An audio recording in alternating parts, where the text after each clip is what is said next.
Thyroid फ्रीच्या या प्रवासामध्ये perimenopause हा टप्पा महत्त्वाचा मानला जातो का? पेरिमेनोपॉज नक्कीच महत्त्वाचा आहे.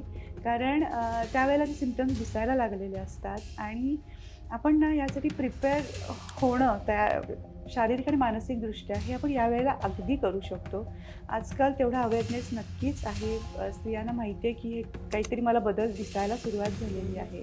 सो त्यावेळेला जर आपण आपल्या फिटनेसकडे छान लक्ष दिलं, आपण आपल्या डाएटकडे व्यवस्थित लक्ष दिलं, आपल्या मानसिकतेसाठी आपण काही मेडिटेशन्स असतील, काही प्राणायाम असेल किंवा योगासारख्या काही गोष्टी करायला सुरुवात केली, तर आपण आपला मेनोपॉज खूप स्मूथली तो अचीव करू शकतो. आणि हे खूपदा होतं बरं का, म्हणजे मेनोपॉजमध्ये मला त्रास झालाच पाहिजे असं बिलकुल नाही आहे. तो कधी होऊन जातो हे कळत नाही. इतक्या स्मूथली तो होतो जर तुम्ही फिटनेसमध्ये असाल.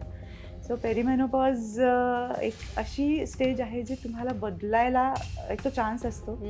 स्वतःकडे लक्ष स्वतःकडे लक्ष बरोबर, देण्यासाठी. कारण राईट. मुलं थोडी चान्स आहे. मोठी झालेली असतात. तुम्ही करिअरमध्ये बऱ्यापैकी सेट होत असतात. तो जो स्ट्रेस असतो सुरुवातीच्या काळामध्ये, तोही तुम्ही मॅनेज करायला सुरू करू शकणार असता या फेजमध्ये.